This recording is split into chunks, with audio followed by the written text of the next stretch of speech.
Algumas décadas após a morte de Cristo, o movimento que começou pequeno já não podia mais passar despercebido. O que antes acontecia em casas discretas, agora começava a ganhar visibilidade nas cidades do Império Romano. E isso gerava incômodo. A mensagem anunciava um reino acima de qualquer autoridade humana. E isso soava perigoso para quem sustentava o poder político e religioso da época. Aos poucos, a fé cristã deixa de ser vista como apenas mais um grupo e passa a ser percebida como ameaça. A tensão cresce de forma silenciosa, quase inevitável. E é nesse momento que a história começa a mudar de direção. O que viria a seguir não seria apenas crescimento, mas confronto direto com o maior império do mundo. O Império Romano era conhecido por sua capacidade de absorver culturas e religiões diferentes. Desde que não ameaçassem a ordem, havia espaço para diversidade. Mas o cristianismo trazia algo diferente. Seus seguidores não aceitavam adorar o imperador como divino, nem participar de rituais considerados essenciais para a unidade do império. Isso gerava desconfiança. Para Roma, não era apenas uma questão religiosa, mas política. A lealdade do povo precisava ser absoluta, e qualquer grupo que recusasse isso era visto como instável. Assim, o cristianismo começa a ser observado com mais atenção. O que antes era ignorado, agora passa a ser monitorado. E essa mudança de olhar prepara o terreno para algo muito mais intenso. Os conflitos começam de forma localizada. Em algumas cidades, líderes cristãos são interrogados. Em outras, reuniões são interrompidas. Há denúncias, acusações e rumores espalhados entre a população. Muitos não entendem o que os cristãos acreditam e o desconhecimento gera medo. Histórias distorcidas circulam, aumentando a tensão. Esse ambiente cria um cenário onde qualquer incidente pode se transformar em perseguição. E aos poucos, é exatamente isso que acontece. O movimento que crescia de forma silenciosa passa a enfrentar resistência aberta. O choque entre a fé cristã e a estrutura do império começa a se tornar visível. Os cristãos passam a ser acusados de práticas estranhas e até perigosas. Como suas reuniões eram fechadas, surgem rumores exagerados. O desconhecido alimenta a imaginação coletiva. Para muitos, eles se tornam um grupo misterioso e suspeito. Esse processo revela algo importante sobre sociedades em tensão. Quando não se entende algo, a tendência é transformar em ameaça. Assim, o medo cresce não apenas entre autoridades, mas também entre o povo. E quando o medo se espalha, a perseguição encontra terreno fértil para acontecer. Em algumas regiões, as autoridades começam a agir com mais firmeza. Prisões acontecem, líderes são levados para julgamento. Em certos casos, a punição é severa. A intenção não é apenas controlar, mas também dar exemplo, mostrar que aquele caminho tem consequências. Ainda assim, algo surpreendente começa a acontecer. Em vez de enfraquecer, a fé de muitos se fortalece. Aqueles que permanecem demonstram uma convicção difícil de explicar. Isso chama a atenção de quem observa de fora. A perseguição que deveria interromper o movimento começa a produzir o efeito contrário. Quando alguém enfrenta sofrimento por aquilo em que acredita, isso revela o nível de profundidade dessa crença. No caso dos primeiros cristãos, essa convicção não era superficial. Muitos estavam dispostos a perder tudo, inclusive a própria vida. Essa atitude não era comum. Era uma sociedade onde a sobrevivência e o status eram prioridades. Essa postura gerava impacto. Pessoas começavam a se perguntar o que havia por trás dessa coragem.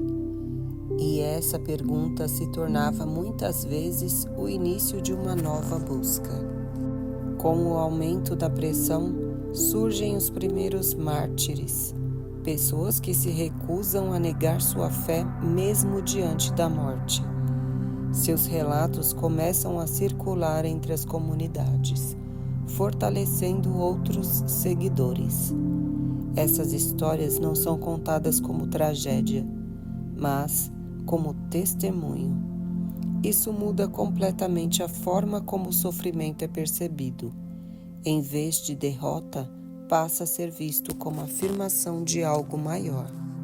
Os julgamentos públicos se tornam uma ferramenta de controle. Diante das autoridades, os cristãos recebem uma escolha simples: negar a fé ou enfrentar as consequências. Muitos cedem, outros permanecem firmes. Esse momento revela um aspecto profundo da condição humana. O confronto entre medo e convicção. Cada decisão carrega um peso enorme, e cada escolha define não apenas o destino individual, mas também o rumo do movimento. A população começa a assistir esses acontecimentos. Alguns sentem medo, outros curiosidade. Mas há também aqueles que ficam profundamente tocados pela coragem dos cristãos. O que deveria afastar, em muitos casos, aproxima. A forma como enfrentam a morte começa a gerar questionamento. E esse questionamento abre espaço para novas conversões. Apesar das perseguições, o número de seguidores continua aumentando. Isso desafia completamente a lógica esperada. O império tenta conter o movimento, mas ele se espalha ainda mais. Esse fenômeno revela algo essencial. Ideias que transformam profundamente as pessoas não desaparecem facilmente. Com o tempo, as ações contra os cristãos deixam de ser isoladas e começam a ganhar organização. Autoridades locais passam a agir com mais clareza, criando procedimentos para identificar, julgar e punir seguidores da nova fé. Não se trata mais apenas de reações espontâneas, mas de uma tentativa mais estruturada de controle. O objetivo é conter o avanço do movimento, antes que ele se torne impossível de administrar. Ainda assim, existe uma tensão constante. Quanto mais império tenta impor ordem, mais evidência de que algo está escapando ao seu controle. Esse movimento revela uma dinâmica importante. Quando uma estrutura tenta sufocar algo que cresce de forma orgânica, ela acaba expondo suas próprias limitações. E isso aos poucos começa a ficar visível. Ser chamado de cristão começa a carregar um peso real. Não é mais apenas uma identidade espiritual, mas um risco concreto. Em muitas regiões, basta a acusação para iniciar uma investigação. Isso muda a forma como os seguidores vivem. Reuniões se tornam mais discretas. Mensagens passam a circular com mais cuidado. Ainda assim, a identidade não desaparece. Pelo contrário, se fortalece. Quando algo passa a ter um custo, ele deixa de ser superficial. Aqueles que permanecem começam a entender com mais profundidade aquilo que vivem. A fé deixa de ser apenas aprendizado e se torna decisão. E essa decisão, muitas vezes silenciosa, começa a moldar o caráter de toda uma geração. Mesmo sob pressão, as comunidades continuam se reunindo, muitas vezes em segredo, em casas simples ou locais afastados. Esses encontros ganham um significado ainda mais forte. Não são apenas momentos de aprendizado, mas espaços de fortalecimento. Ali, histórias são compartilhadas, medos são divididos e a esperança é renovada. A comunhão se torna essencial. Esse ambiente cria algo poderoso, uma rede de apoio que sustenta as pessoas em tempos difíceis. E isso revela um princípio importante. Quando a estrutura externa falha, a força interna das relações se torna aquilo que mantém tudo de pé. Essas pequenas comunidades acabam sendo o coração do movimento. Para o Império Romano, a perseguição não é apenas crueldade. Existe uma lógica por trás. Manter a ordem exige eliminar aquilo que pode gerar instabilidade. O problema é que o cristianismo não se comporta como outros grupos. Ele não busca poder político direto, mas transforma profundamente as pessoas. E isso, paradoxalmente, é ainda mais perigoso. Um povo que não responde da forma esperada se torna imprevisível.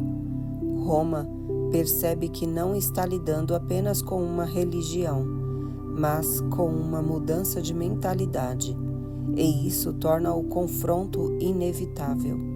O império tenta tratar o problema com as ferramentas que conhece, mas começa a perceber que talvez elas não sejam suficientes. Durante os julgamentos e punições, algo chama a atenção de todos: a forma como muitos cristãos enfrentam a morte. Não com desespero, mas com uma espécie de paz difícil de explicar. Esse comportamento desconcentra autoridades e espectadores. Esperava-se medo, arrependimento, recuo, mas o que se vê, em muitos casos, é firmeza. Isso gera um efeito inesperado. Em vez de reforçar o controle, a violência começa a levantar perguntas. O que leva alguém a manter sua posição até o fim?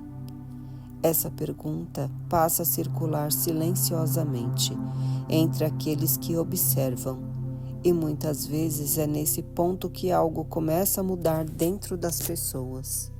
As histórias dos mártires começam a se espalhar entre as comunidades. Relatos são contados, recontados e guardados com cuidado. Essas histórias não servem apenas como memória, mas como inspiração. Elas mostram que é possível permanecer firme mesmo em situações extremas. Isso cria um efeito coletivo. A coragem de alguns fortalece muitos outros. E assim, o movimento ganha uma espécie de força invisível, não baseada em poder ou número, mas em convicção. Cada relato funciona como um lembrete do que realmente importa, e isso mantém viva a chama que a perseguição tenta apagar. A pressão externa começa a provocar algo interno nos seguidores. A fé deixa de ser apenas crença e passa a se tornar identidade. Cada decisão, cada escolha carrega um peso maior. Isso gera um processo de transformação profunda. Pessoas começam a viver de forma mais consciente, mais alinhada com aquilo que acreditam. E esse tipo de mudança não é superficial. Ela atinge a forma de pensar, agir e se relacionar. E isso se torna visível. Mesmo em silêncio, essa transformação comunica algo. E é justamente isso que começa a impactar aqueles que estão ao redor.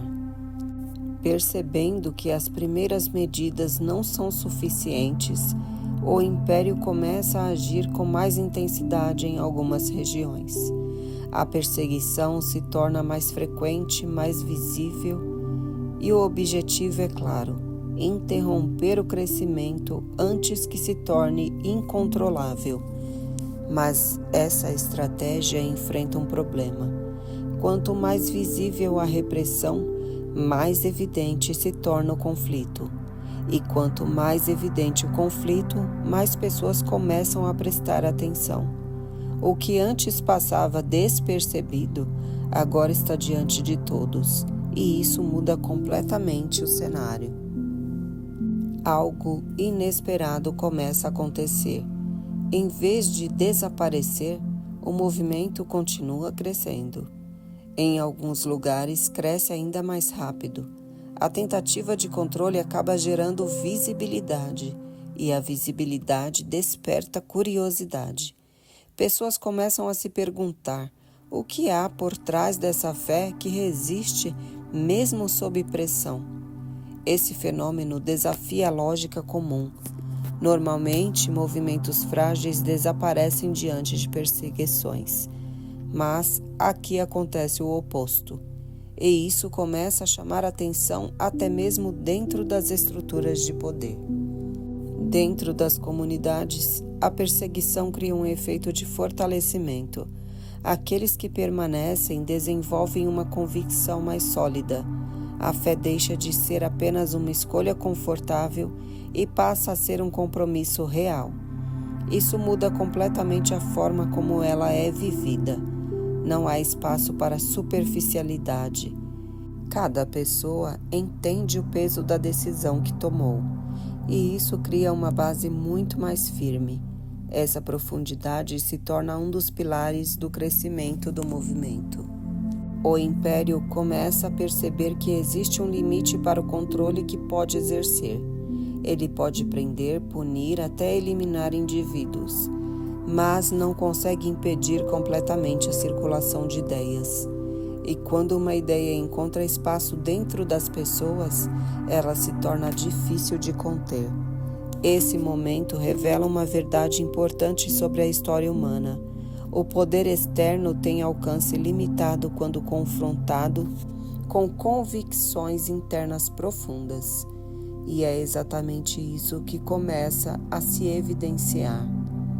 Mesmo sem ocupar posições de poder, os cristãos começam a influenciar o ambiente ao seu redor.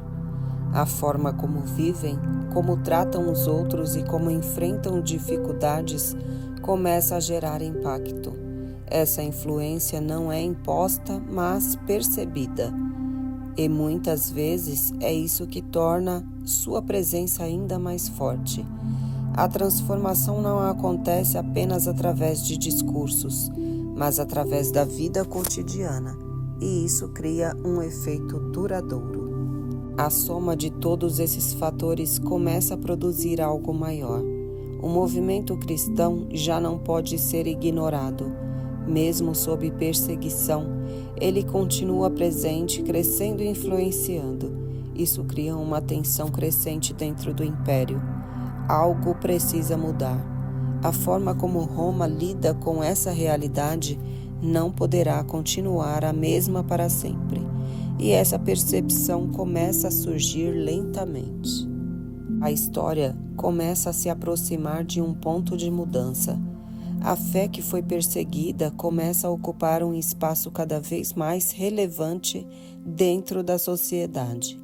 O império que antes reagia com força começa a enfrentar seus próprios limites. Essa tensão prepara o terreno para uma transformação inesperada, algo que mudará não apenas o destino do cristianismo, mas também o próprio rumo do império. O que acontece quando o movimento foi perseguido começa a se tornar impossível de ignorar. Quando aquilo era marginal, começa a se aproximar do centro do poder. É exatamente isso que veremos no próximo episódio.